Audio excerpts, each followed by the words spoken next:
Good morning to all my dear student.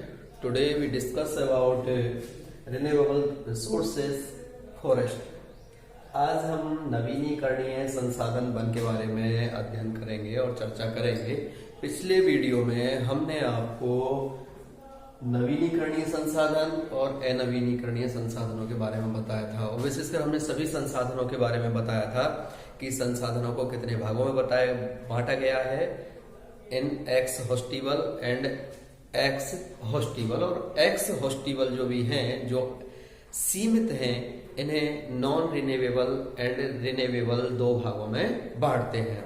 आज हम यहाँ पे रिन्यूएबल रिसोर्सेज, जो नवीनीकरणीय संसाधन हैं, जिसके अंतर्गत हमने वन बताया था आपको, wild life and domestic animals के बारे में बताया था, तो उन सभी का आप विस्तार से अध्ययन करेंगे। फर्स्ट आज हम वन के बारे में बात करते हैं कि वन आखिर क्या है, प्रारंभ में इसकी किस प्रकार की स्थिति थी और वर्तमान में वनों की कितना क्षेत्र रह गया है और कितने अधिक ये कट गए हैं और इनका महत्व हमारे जीवन में क्या है, इन सभी के बारे में हम पढ़ेंगे। इससे पहले हम यहाँ पे सबसे पहले तो ये देखेंगे कि भारत में विश्व में कैसा वनों का वितरण है, भारत में वनों का वितरण कैसा है और जो वन विनाश के जो मेन कारण क्या है, उनके बारे में आज हम यहाँ पे अध्ययन करेंगे कि वन का विनाश कैसे हो रहा है, किन किन कारणों से हो रहा है। एंड नेक्स्ट वीडियो में हम आपको इसके बारे में, महत्व के बारे में बताएंगे। तो आज हम यहाँ पे कि वनों का वितरण किस प्रकार से है और वन विनाश के कारण वन कौन कौन से महत्वपूर्ण कारण हैं, उनके बारे में आज हम चर्चा करेंगे। वनों के बारे में बात करते हैं तो भारत में हम बात करते हैं,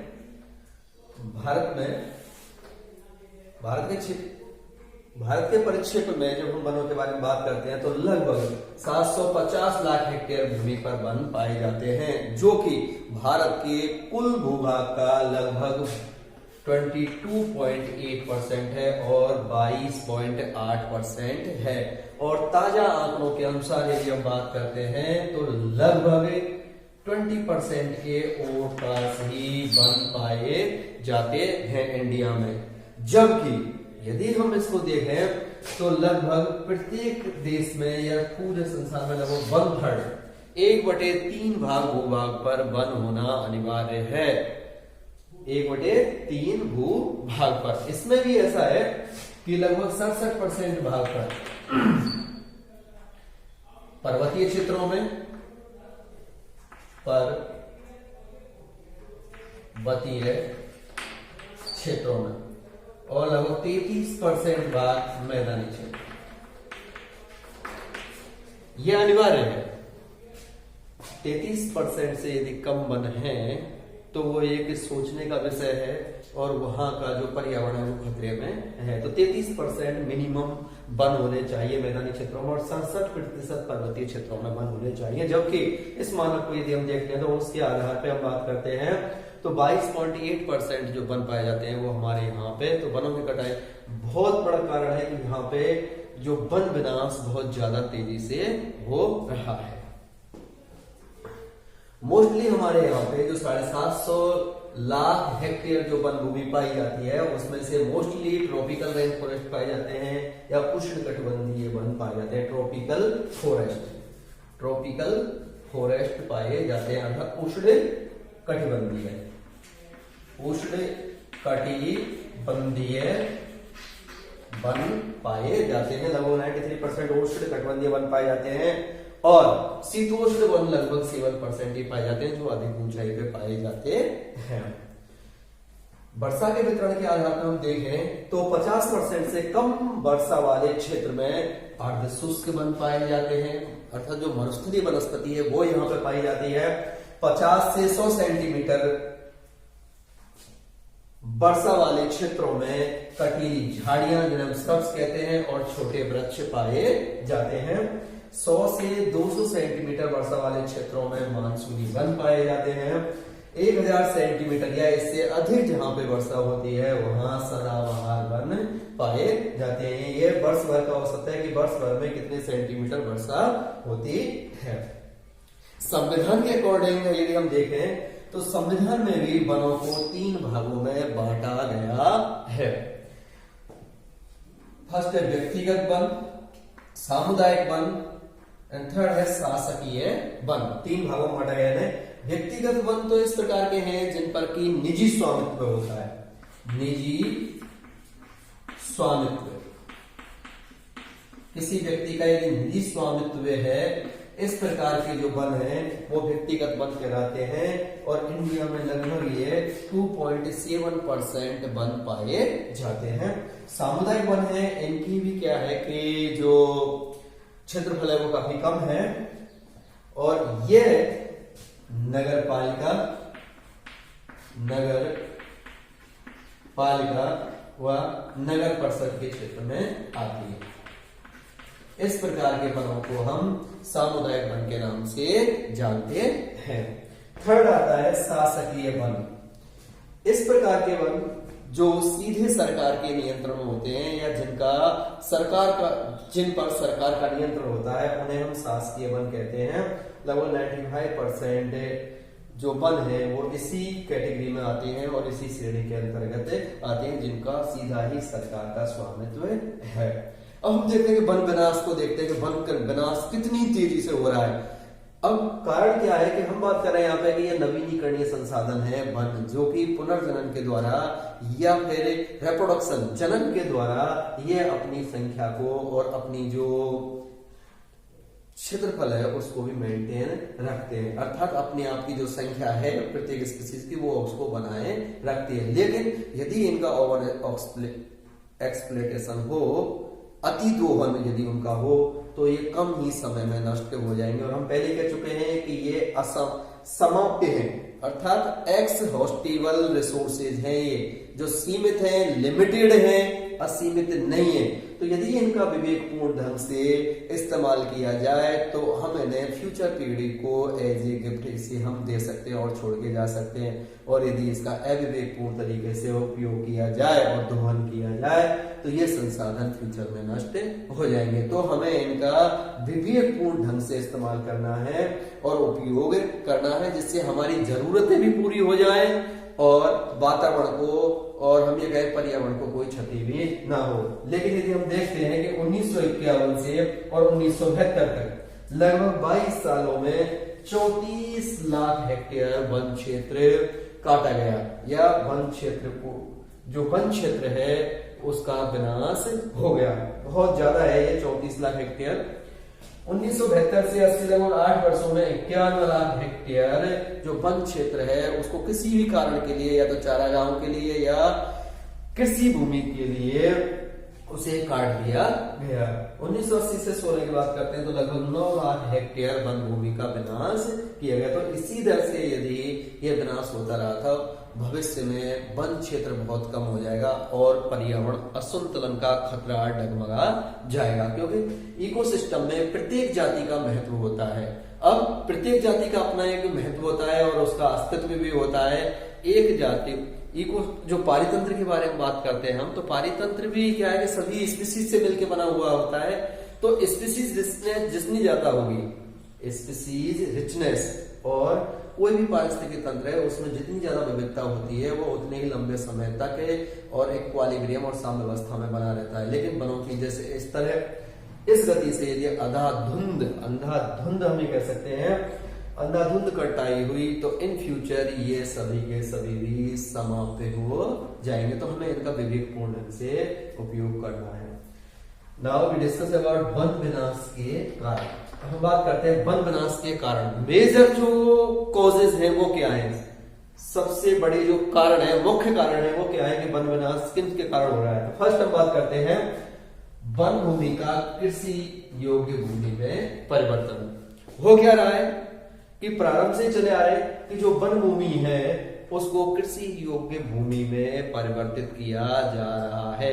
उसका रीजन भी सुनो आप, क्यों किया जा रहा है, क्योंकि बढ़ती आबादी के कारण। बढ़ती आबादी मेन कारण है इसका, बढ़ती आबादी। अब जैसे ही विश्व की आबादी बढ़ेगी तो उनके लिए रोटी कपड़ा मकान, ये तीन तो क्या है कि नितांत आवश्यक है सभी के लिए। तो रोटी भी चाहिए कि उसके लिए भोजन की आवश्यकता है, कपड़ा भी चाहिए उसके लिए, और मकान की भी आवश्यकता, अर्थात आवास की भी आवश्यकता। आवास के लिए भी क्या करते हैं लोग की वनों को काटते हैं और धीरे धीरे शहरों का विकास होता जा रहा है, तो वनीकरण वाला जो क्षेत्र है वो नष्ट होता जा रहा है और उस स्थान पे और जैसे घरों का निर्माण किया जा रहा है वो सभी है। हम यहाँ केवल ये बात कर रहे हैं कि वन भूमि का कृषि योग्य भूमि में परिवर्तन। तो वन भूमि जैसे बहुत सारे घास के मैदान है, जैसे प्रेरी इसका घास का मैदान है, प्रेरी, पंपास, न्यूजीलैंड में डाउन्स के जो घास के मैदान है, डाउन्स, बेल्ड, अफ्रीका के जो बेल्ड के जो मैदान है ये घास के मैदान है।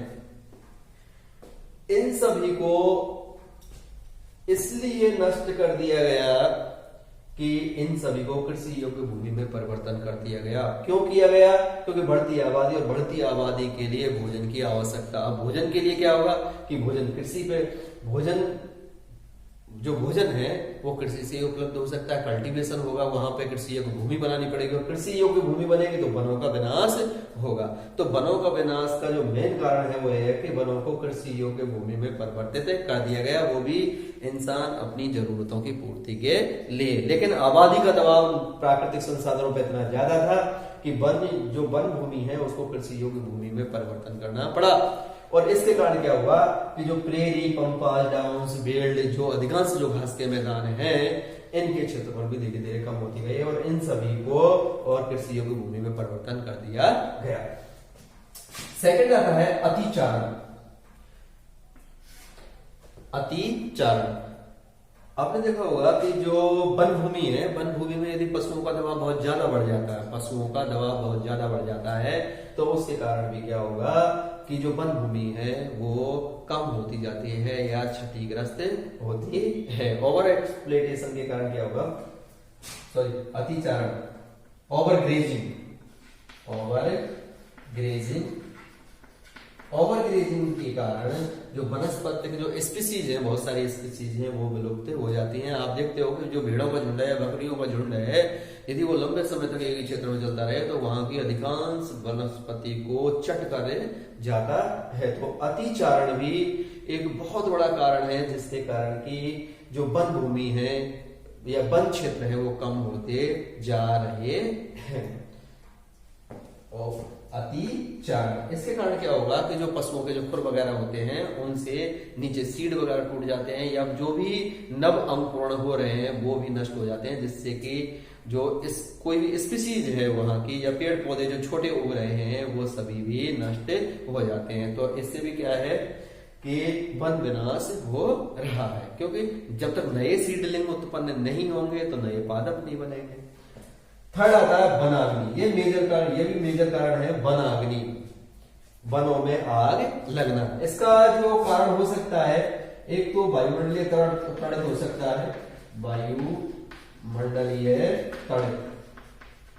कभी कभी क्या होता है कि अमेरिका में आपने देखा होगा जो ट्रॉपिकल जो रेन फॉरेस्ट हैं, दक्षिणी अमेरिका में पाए जाते हैं ट्रॉपिकल रेन फॉरेस्ट, उनमें हर साल ही लगभग आग लग जाती है। वो भी क्या है, वायुमंडलीय तड़प के कारण ऐसा हो जाता है। जो बिजली जो गिरती है, बिजली गिरने के कारण क्या है कि जहां पे भी पेड़ पौधों पे वहां गिरती है तो वहां पर उन वनों में आग लग जाती है और लंबे क्षेत्र को वो काल के ग्रास में हम ये कहेंगे कि बहुत सारी वनस्पति को वो नष्ट कर देते हैं। अब इनके साथ साथ ऐसा नहीं है कि पेड़ पौधे नष्ट हो, पेड़ जो ये जो वन क्षेत्र है यहाँ पे जंतुओं के लिए भी आवास होते हैं, तो इसमें बहुत सारे रहने वाले जो जंतु हैं वो भी नष्ट हो जाते हैं। इसके साथ साथ आप ये देखो कि जैसे ही वनों में आग लगती है तो मिट्टी की प्रकृति भी चेंज हो जाती है, मिट्टी में जो पोषक तत्व हैं वो भी नष्ट हो जाते हैं और मिट्टी की जल धारण जो क्षमता है वो भी कम हो जाती है।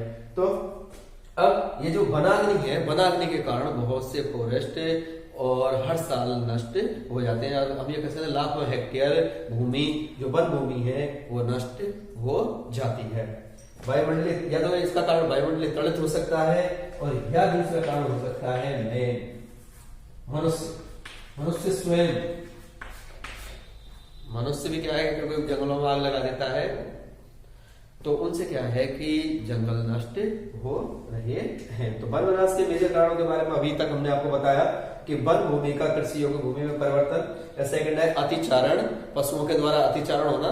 तो जैसे ये सब किसके लिए किया गया, जैसे डेयरी उद्योग वगैरह विकसित हुए, डेयरी उद्योग विकसित हुए, या मांस के लिए हो सकता है, जैसे कुक्कुट वगैरह पालन है तो मांस के लिए। इन सब के लिए क्या किया लोगों ने कि पशुओं की वृद्धि की गई। अब धीरे धीरे जैसे ही पशुओं की संख्या में वृद्धि हो गई तो अतिचारण बढ़ गया, अतिचारण हुआ तो क्या है, वन भूमि नष्ट हो गई। फोर्थ आता है चारागाहों में परिवर्तन, वन भूमि का चारागाहों में परिवर्तन। तो इसके अंतर्गत भी यही है कि जैसे जैसे क्या है कि आबादी बढ़ती गई, तो आबादी बढ़ती गई तो क्या हुआ कि उनके लिए वही आवश्यकताएं हैं सबके लिए, जैसे डेयरी प्रोडक्ट भी चाहिए, सबके लिए डेयरी प्रोडक्ट चाहिए, दूध है, मां जैसे दूध, छाछ, दही, जो भी है डेयरी प्रोडक्ट है, घी, सब कुछ चाहिए। तो इन सब के कारण भी क्या किया गया कि जो वन भूमि है उसको और चारागाहों में परिवर्तित कर दिया गया, पशुओं को चराने के लिए उन्हें परिवर्तित कर दिया गया। इसके कारण धीरे धीरे जो वन भूमि है वो नष्ट हो रही है। नेक्स्ट है झूमिंग कृषि। झूमिंग कृषि या इसे हम स्थानांतरित कृषि भी कहते हैं। ये इस प्रकार की कृषि है जिसमें जनरली क्या किया, ये दक्षिणी जो एशिया वाला हिस्सा है, दक्षिणी पूर्वी एशिया वाले हिस्से में जो पर्वतीय क्षेत्र होते हैं वहां पे ये कृषि की जाती है, जिसे हम झूमिंग कृषि के नाम से जानते हैं। इस कृषि के अंतर्गत सर्वप्रथम एक जो वन वाला एरिया है उसको आग लगा के और उसको साफ किया जाता है, वहां पे 3-4 साल खेती की जाती है, और जब वो उपजाऊपन उस मिट्टी का कम हो जाता है तो उसे छोड़ के किसी दूसरी जगह पे स्थानांतरित हो जाते हैं। वहां पे फिर क्या करते हैं, वो वनों को आग लगाते हैं, नई मिट्टी वहां की जो बनती है उस पर 3-4 साल कृषि करते हैं और फिर उसको छोड़ के चल देते हैं। तो इस प्रकार इस झूमिंग कृषि से क्या हो रहा है कि वनों का विनाश हो रहा है। नेक्स्ट वीडियो हम बात करते हैं घरेलू एवं व्यापारिक उद्देश्यों के लिए। सभी के लिए, सभी मनुष्य की बात करते हैं तो सभी की अपनी घरेलू आवश्यकताएं होती हैं, सभी के लिए लकड़ी चाहिए, सभी के लिए फर्नीचर के लिए भी लकड़ी चाहिए, जलाने के लिए, ईंधन के लिए लकड़ी चाहिए, और बहुत सारे जो व्यापारिक उद्देश्य हैं, जैसे हमारे हम बात करते हैं तो जैसे कागज के लिए मोस्टली, या कागज के लिए है, या रबर उत्पादन के लिए है, रबर उत्पादन भी है लकड़ियों से, वहीं से निकलता है। और विशेषकर हम कागज की बात करते हैं तो जो कागज बनता है, कागज के लिए भी लाखों हेक्टेयर जो वन है उनको समय समय पर काटा जा रहा है। तो इन सभी व्यापारिक उद्देश्यों के कारण एक तो घरेलू आवश्यकताएं और व्यापारिक उद्देश्य, हम इसमें ये कह सकते हैं कि जो इंडस्ट्रियल जितनी भी जो कागज इंडस्ट्री वगैरह है उन सब में पेड़ पौधों से ही कागज का निर्माण होता है, पेड़ पौधों को गला के लुगदी वगैरह बनाई जाती है और उससे कागज बनता है। तो इन सभी उद्देश्यों से वन विनाश हो रहा है। और लास्ट आती है बहुउद्देशीय नदी घाटी परियोजनाएं।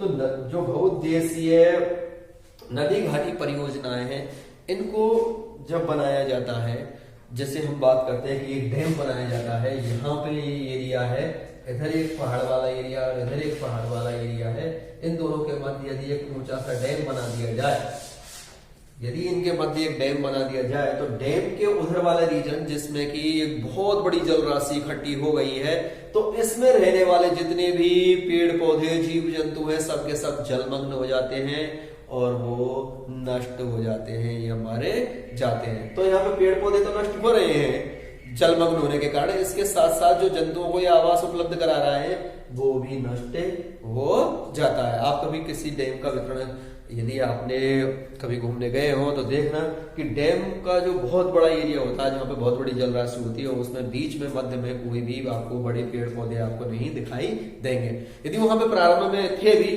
तो जल राशि के कारण वाटर लॉगिंग हुई, वहां पे जलाक्रांति हुई और उसके कारण वो नष्ट हो जाते हैं। तो इसके कारण भी क्या होता है कि जो बहुत सी जो बहुउद्देशीय नदी घाटी परियोजनाएं, नदियों को जोड़ने वाली 4 परियोजनाएं हैं, जितनी भी नदी घाटी परियोजनाएं हैं, इन सब से भी वन विनाश होता है, क्योंकि इनमें एक बड़ा क्षेत्र कवर हो जाता है। चाहे वो नर्मदा रिवर परियोजना हो या अभी ये गुजरात में जो हुआ सरदार सरोवर बांध का उद्घाटन हुआ था कुछ समय पहले, तो उसका भी यही है कि बहुत बड़े क्षेत्र में हुआ है। तो जिस क्षेत्र में वहां पे बहुत बड़ी जल राशि होगी तो उस क्षेत्र में जितने भी पेड़ पौधे हैं वो सब के सब नष्ट हो जाएंगे। अब उस क्षेत्र में रहने वाले जो जंतु हैं तो उनके लिए भी वहां पे आवास उपलब्ध नहीं होगा और वो भी वहां से या तो दूसरी जगह माइग्रेट कर जाएंगे या फिर कुछ मारे जाते हैं। और विशेषकर मृदा में रहने वाले जो छोटे सूक्ष्म जीव हैं वो तो नष्ट हो ही जाते हैं।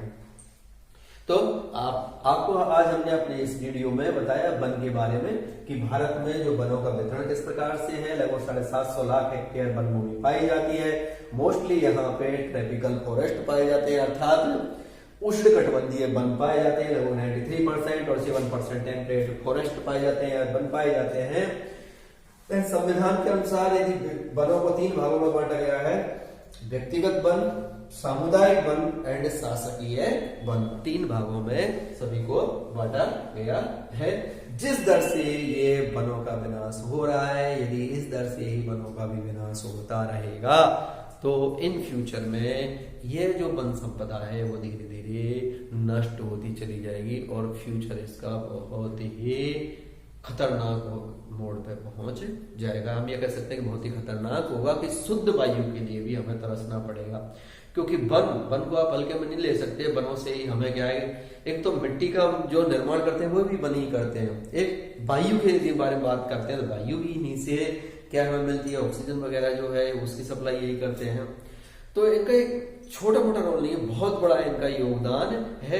तो हमें इसके प्रति जागरूक होना है, इन सब के प्रति, और तभी हम कुछ कर पाएंगे इनको वन जो विनाश है उसको रोकने के विषय में।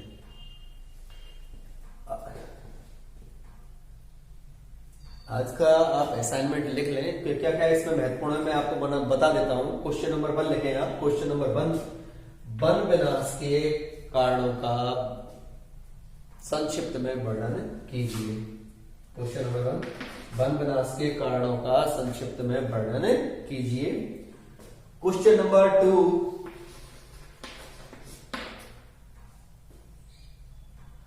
नवीनीकरणीय संसाधन वन का विस्तार से वर्णन कीजिए। नवीनीकरणीय संसाधन वन का विस्तार से वर्णन कीजिए। ये नवीनीकरणीय संसाधन वन का विस्तार से वर्णन कीजिए। Thank you to all my dear students for listening me.